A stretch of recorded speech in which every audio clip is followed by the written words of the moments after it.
সিদরাতুল মুনতাহা এই নামটির মধ্যেই লুকিয়ে আছে এক গভীর রহস্য।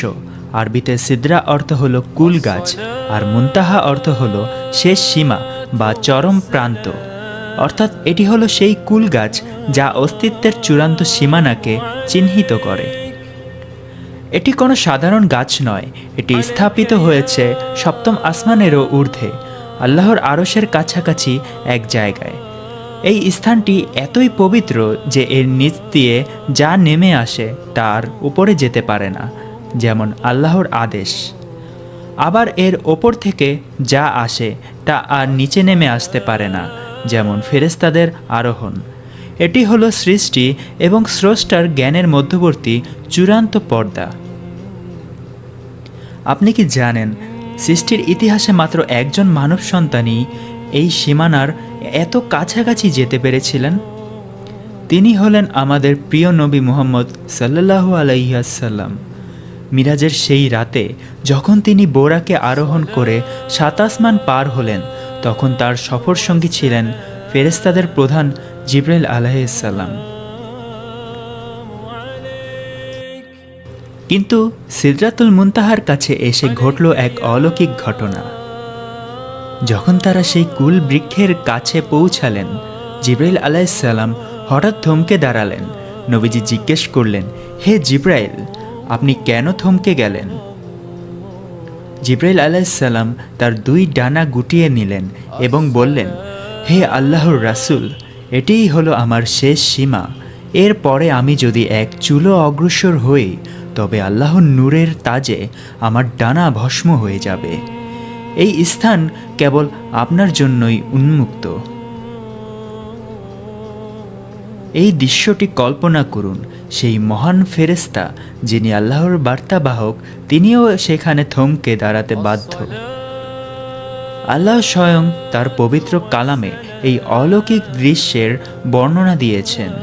সূরা আন-নাজম এ আল্লাহ বলেন, নিশ্চয়ই সে তাকে আরেকবার দেখেছিল সিদরাতুল মুনতাহার কাছে। নবী সাল্লাল্লাহু আলাইহি ওয়াসাল্লাম যখন এই গাছটি দেখলেন, তখন এর সৌন্দর্য ছিল অকল্পনীয়। গাছটিকে ঘিরে রেখেছিল অগণিত রঙের আলো এবং স্বর্ণের ফড়িং। সেই মুহূর্তে আল্লাহর নূর বা আদেশ যখন সেই গাছের উপর পতিত হচ্ছিল, তখন তার সৌন্দর্য এবং জাঁকজমক এতটাই বেড়ে গিয়েছিল যে পৃথিবীর কেউ তার বর্ণনা দিতে পারবে না। এই সৌন্দর্য দেখে স্বয়ং নবী সাল্লাল্লাহু আলাইহি সাল্লামের চোখও ধাঁধিয়ে গিয়েছিল। এই দৃশ্য আপনাকে শিখিয়ে দেয়, জান্নাতের নেয়ামত বা সৌন্দর্য যাই হোক না কেন, আল্লাহর নূর ও মহিমা তার চেয়ে বহু বহু গুণ বেশি।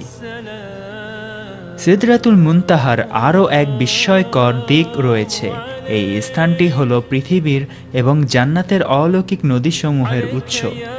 নবী সাল্লাল্লাহু আলাইহি ওয়াসাল্লাম মিরাজের রাতে সেখানে দেখেছিলেন 4টি নদী। তিনি দেখেছিলেন এই গাছটির মূল থেকে 4টি নদী প্রবাহিত হয়েছে। 2টি নদী পৃথিবীতে এসেছে আর 2টি নদী জান্নাতে প্রবেশ করেছে। এই 2টি নদীই হলো জান্নাতের কাউসার সহ অন্যান্য নদীর উৎস। আপনার সমস্ত জীবনের বিশুদ্ধ পানি, মধু এবং দুধের নদীর উৎস হলো এই পবিত্র কুল বৃক্ষ। এই নদীর সুগন্ধ, যার বর্ণনা আপনাকে আগেই দিয়েছি, তা এসেছে সরাসরি আল্লাহর আরশের কাছাকাছি এই স্থান থেকে। সিদরাতুল মুনতাহা আপনাকে মনে করিয়ে দেয়, মানুষের জ্ঞান এবং ক্ষমতা সসীম, কিন্তু আল্লাহর ক্ষমতা অসীম। এটি সেই পবিত্র স্থান যেখানে জাগতিক জ্ঞানের সমাপ্তি ঘটে এবং আধ্যাত্মিক জ্ঞান শুরু হয়।